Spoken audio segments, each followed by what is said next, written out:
मुसीबतें हमारे जीवन की एक सच्चाई है। कोई इस बात को समझ लेता है तो कोई पूरी ज़िंदगी इसका रोना रोता रहता है। ज़िंदगी के हर मोड़ पर हमारा सामना प्रॉब्लम से होता रहता है। इसके बिना हमारी ज़िंदगी की कल्पना ही नहीं की जा सकती। अक्सर हमारे सामने मुसीबतें आती हैं तो हम उसके सामने घुटने टेक देते हैं। कुछ समय हमें कुछ भी समझ नहीं आता है कि क्या सही है और क्या गलत है। हर व्यक्ति का परिस्थितियों को देखने का नज़रिया अलग अलग रहता है। कई बार हमारी ज़िंदगी में मुसीबतों का पहाड़ टूट पड़ता है। कुछ कठिन समय में कुछ लोग असफल हो जाते हैं तो कुछ सफल हो जाते हैं। मनोवैज्ञानिक के अनुसार अगर देखा जाए तो इंसान किसी भी प्रॉब्लम को दो तरीके से देखता है। एक प्रॉब्लम पर फोकस करके देखता है और दूसरा सॉल्यूशन पर फोकस करके देखता है। जो इंसान प्रॉब्लम पर फोकस करके देखता है अक्सर वो मुसीबत बड़ी हो जाती है।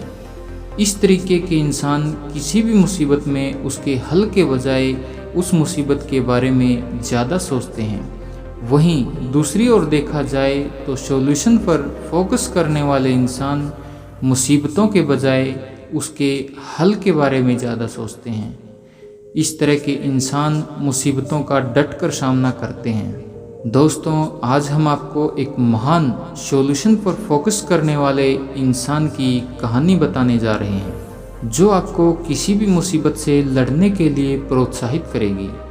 दोस्तों, आपने नेपोलियन बोनापार्ट का नाम तो सुना ही होगा।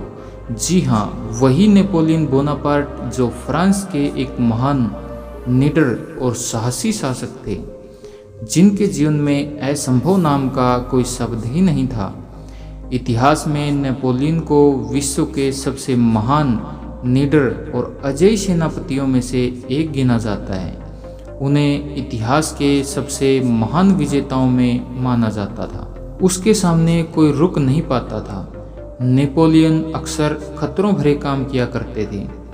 एक बार उन्होंने अल्पस पर्वत को पार करने का ऐलान किया और अपनी सेना के साथ चल पड़े। सामने एक विशाल और गगनचुंबी पहाड़ खड़ा था जिस पर चढ़ाई करना असंभव था। उसकी सेना में अचानक हलचल की स्थिति पैदा हो गई। फिर भी उसने अपनी सेना को चढ़ाई का आदेश दिया। पास ही एक बुजुर्ग औरत खड़ी थी। उसने जैसे ही यह सुना तो उसके पास आकर बोली कि क्यों मरना चाहते हो?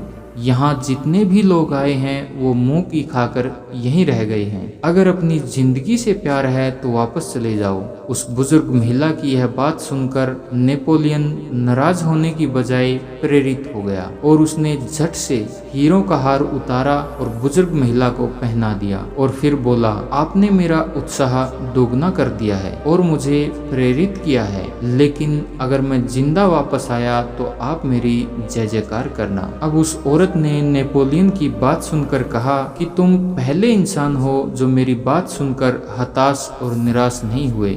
जो करने या मरने और मुसीबतों का सामना करने का इरादा रखते हैं वे लोग कभी नहीं हारते। मुसीबतें हमें आदर्श बनाती हैं। अंत में एक बात हमेशा याद रखिए, जिंदगी में मुसीबतें चाय के कप में जमी मलाई की तरह हैं और कामयाब वो लोग हैं जिन्हें फूंक मारकर मलाई को साइड करके चाय पीना आता है। दोस्तों, अगर आपको ये कहानी अच्छी लगी तो हमें कमेंट करके ज़रूर बताएं और अपने दोस्तों और परिवार के साथ शेयर कीजिए।